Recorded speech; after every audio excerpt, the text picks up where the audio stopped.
கேரட்டும் பீன்ஸும் யூஸ் பண்ணி எப்படி ஒரு சூப்பரான பொரியல் பண்ணுறதுன்னு சொல்லி இன்றைக்கி பார்க்கலாம். ஸோ இதுக்கு வந்து கேரட்டு பீன்ஸு ரெண்டும், கேரட்டை விட பீன்ஸ் வந்து கொஞ்சம் கம்மியாக இருக்க அளவு கட் பண்ணி வச்சுக்கணும். ரொம்ப பெருசாகவும் கட் பண்ணக்கூடாது, ரொம்ப சின்னதாகவும் கட் பண்ண வேண்டாம், மீடியமாக கட் பண்ணி வச்சுக்கலாம்.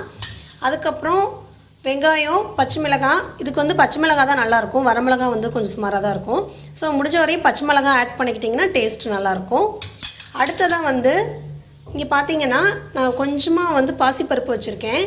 ஸோ இதை வந்து ஒரு பாத்திரத்தில் போட்டு கொஞ்சமாக தண்ணி விட்டு இதை நல்லா உதிரி உதிரியாக, நல்லா கொலன்னு வேகாமல் உதிரி உதிரியாக இருக்க அளவுக்கு வேக வச்சு எடுத்துக்கணும்.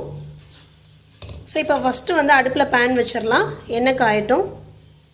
இப்போ எண்ணெய் காஞ்சிக்கிட்டு இருக்கையிலேயே இந்த குண்டாவில் வந்து பருப்பு போட்டு, பாசிப்பருப்பை போட்டு கொஞ்சமாக தண்ணி ஊற்றி சிம்மில் வச்சுட்டேன். ஒரு 5 நிமிஷத்தில் அது வெந்துடும். அதுக்குள்ளே நம்ம இங்கே தாளிச்சிக்கலாம். இப்போ எண்ணெய், கடுகு உள்ளே போட்டுடலாம். கடுகு வெடிக்கட்டும். வெடித்த உடனே அப்புறம் வெங்காயம் போட்டுக்கலாம்.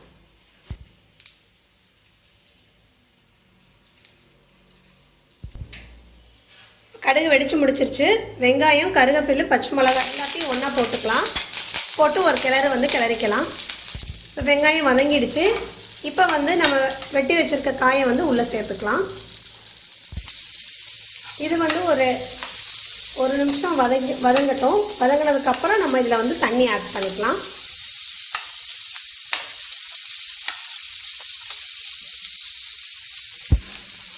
இப்போ ஒரு நிமிஷம் ஆயிடுச்சு.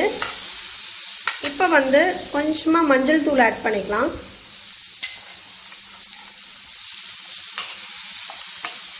இது நல்லா கிளக்கி விட்டுட்டு இப்போ வந்து வாட்டர் வந்து ஆட் பண்ணிடலாம்.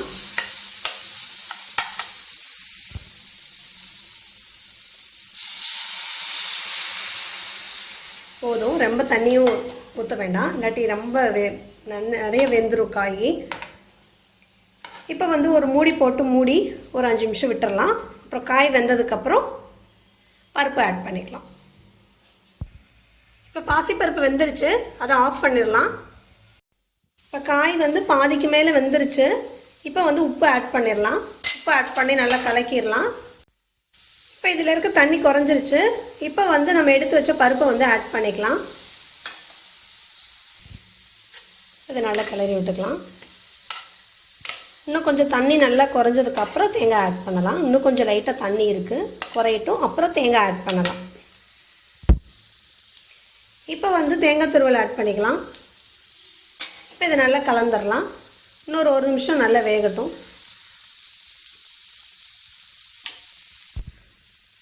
அவ்வளோதான். இப்போ 1 நிமிஷம் ஆயிடுச்சு. இப்போ இதை நம்ம ஆஃப் பண்ணிடலாம். அவ்வளோதான், டேஸ்டான கேரட் பீன்ஸ் பொரியல் வந்து ரெடி ஆகிடுச்சு. கண்டிப்பாக அதை செஞ்சு பாருங்கள்.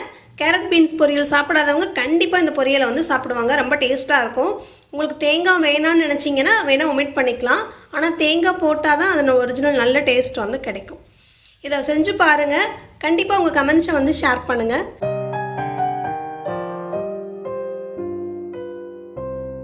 கேரட் அல்வா எப்படி பண்ணுறதுன்னு சொல்லி பார்க்கலாம். இது ரொம்ப ஈஸியாக செஞ்சிடலாம்.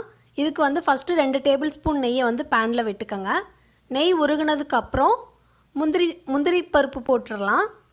இந்த முந்திரி பருப்பு கொஞ்சம் வறுபட்டதுக்கப்புறம் கிஸ்மிஸ் பழம் வந்து உள்ளே போட்டுடலாம். கிஸ்மிஸ் பழம் உள்ளே போட்டவுடனே பலூன் மாதிரி வீங்கி வரும். அந்த ஸ்டேஜில் எடுத்து வெளியில் வச்சிடலாம். ஒரு பிளேட்டுக்கு ட்ரான்ஸ்ஃபர் பண்ணி வச்சுக்கலாம்.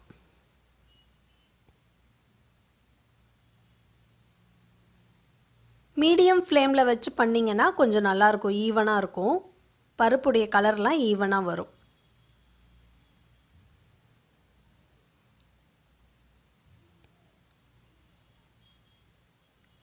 அடுத்ததாக குட்டியாக திருவின 3 கப்பு கேரட்டை வந்து நான் எடுத்திருக்கேன். ஒரு சின்ன கப்பில் 3 கப்பு ஒரு கப் எடுத்துகிட்டு அதில் வந்து மெஷர்மெண்ட்டாக வந்து யூஸ் பண்ணியிருக்கேன். அதில் வந்து 3 கப்பு வந்து இந்த துருவின கேரட்டை வந்து உள்ளே போட்டிருக்கேன். இந்த நெய்யில் வந்து நல்லா ஒரு தடவை நல்லா இப்படி வறுத்தரணும். இப்போ மூடி போட்டு மூடி ஒரு 5 மினிட்ஸ் அப்படியே விட்டுறலாம்.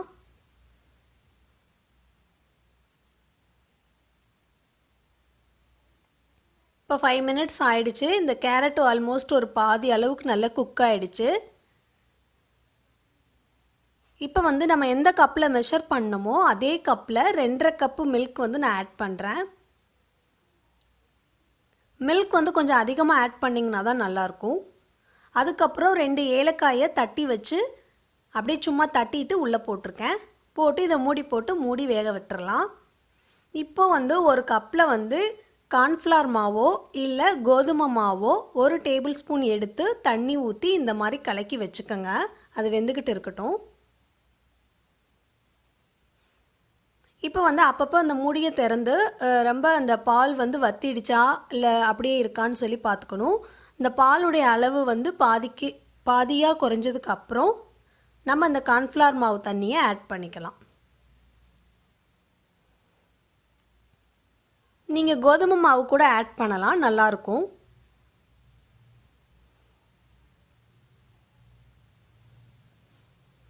இப்போ கொஞ்சம் நிறைய தண்ணி ஊற்றணும். நான் வச்சுருந்த சின்ன டம்ளரில் 1.5 டம்ளர் தண்ணி நான் ஆட் பண்ணேன். அப்போ தான் அந்த மாவு வந்து நல்லா வேகும், அந்த கார்ன்ஃப்ளவர் மாவு வந்து நல்லா குக் ஆகும். கொஞ்சம் நிறைய தண்ணி விட்டுக்கோங்க.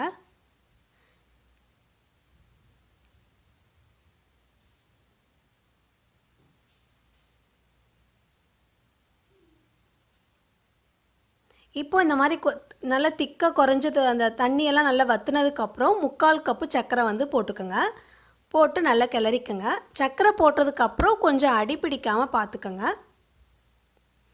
உங்களுக்கு வேணும் அப்படின்னா நீங்கள் கலர் பவுடர் ஆட் பண்ணிக்கலாம். என்னைக்காவது கெஸ்ட்டு வராங்க, கொஞ்சம் கலர்ஃபுல்லாக கொடுக்கணும், இல்லை ஏதாவது வீட்டில் ஏதாவது ஒரு அக்கேஷன் இருக்குது அப்படின்னா நீங்கள் கலர் பவுடர் ஆட் பண்ணுங்கள்.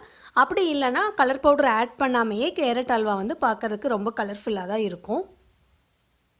இப்போ இந்த அளவுக்கு நல்ல திக்கானதுக்கப்புறம் இறக்கக்கூடிய ஸ்டேஜில் வந்து நம்ம முந்திரி கிஸ்மிஸ் பழம் வறுத்து வச்சோம் இல்லையா, அதை வந்து ஆட் பண்ணிடலாம். அவ்வளோதான். ஒரு 2 டேபிள் ஸ்பூன் வந்து நெய் ஆட் பண்ணிக்கோங்க. உங்களுக்கு நெய் அதிகமாக போட்டால் பிடிக்கும்னா இன்னும் கொஞ்சம் எக்ஸ்ட்ரா ஆட் பண்ணிக்கலாம்.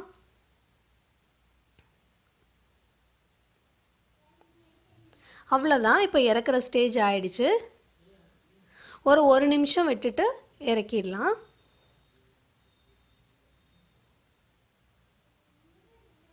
அவ்வளோதான். ஒன்று ஆஃப் பண்ணிடலாம். ஸ்டவ் ஆஃப் பண்ணிவிட்டு இதை வந்து அவ்வளோதான் சர்வ் பண்ணிடலாம்.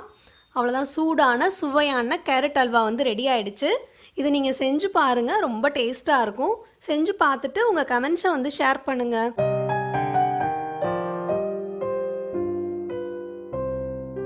கேரட் ஜூஸ் எப்படி பண்ணுறது அப்படின்னு பார்க்கலாம். ஸோ இதுக்கு என்ன ஸ்பெஷல் அப்படின்னா, எல்லாரும் ஜென்ரலாக என்ன பண்ணுவாங்க அப்படின்னா வெறும் கேரட் மட்டும் யூஸ் பண்ணி ஜூஸ் வந்து ப்ரிப்பேர் பண்ணுவாங்க. ஸோ நான் என்ன பண்ணியிருக்கேன் அப்படின்னா கேரட்டோட பாதாமை வந்து ஒரு 2 to 3 hours ஊற வைங்க. இல்லை நைட்டு ஓவர் நைட்டு சோக் பண்ணி இந்த மாதிரி எடுத்து வச்சுக்கோங்க. ஸோ இந்த கேரட்டை கட் பண்ணி வச்சுருக்கேன். இந்த கேரட்டோட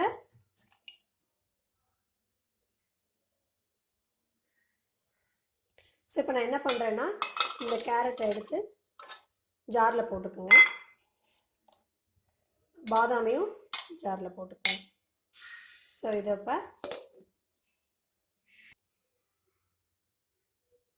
இப்போ நான் அரைச்சி முடிச்சிட்டேன். இந்த மாதிரி இருக்கும். ஸோ இப்போ இதை நான் வந்து ஃபில்டர் பண்ணுறேன். ஸோ இந்த மாதிரி பெரிய ஃபில்டர் யூஸ் பண்ணிக்கிட்டிங்கன்னா ஃபில்டர் பண்ண ஈஸியாக இருக்கும். இப்போ பாருங்கள், ஃபில்டர் பண்ணிட்டேன். இது நான் பெரிய ஃபில்டரில் ஃபில்டர் பண்ணிட்டேன். இது அப்படியே நீங்கள் வந்து டம்ளரில் ஊற்றி சர்வ் பண்ணிக்கலாம். அப்படி இல்லை வீட்டில் குழந்தைங்க இருக்காங்க, குழந்தைங்களுக்கு கொடுக்கணும் அப்படின்னா அதை ஒரு தடவை ஃபில்டர் பண்ணி இன்னொரு சின்ன ஃபில்டர் யூஸ் பண்ணி இந்த மாதிரி சின்ன ஃபில்டர் யூஸ் பண்ணி ஃபில்டர் பண்ணி குழந்தைங்களுக்கு கொடுங்க. ஸோ கேரட் ஜூஸ் வந்து ரெடி ஆயிடுச்சு.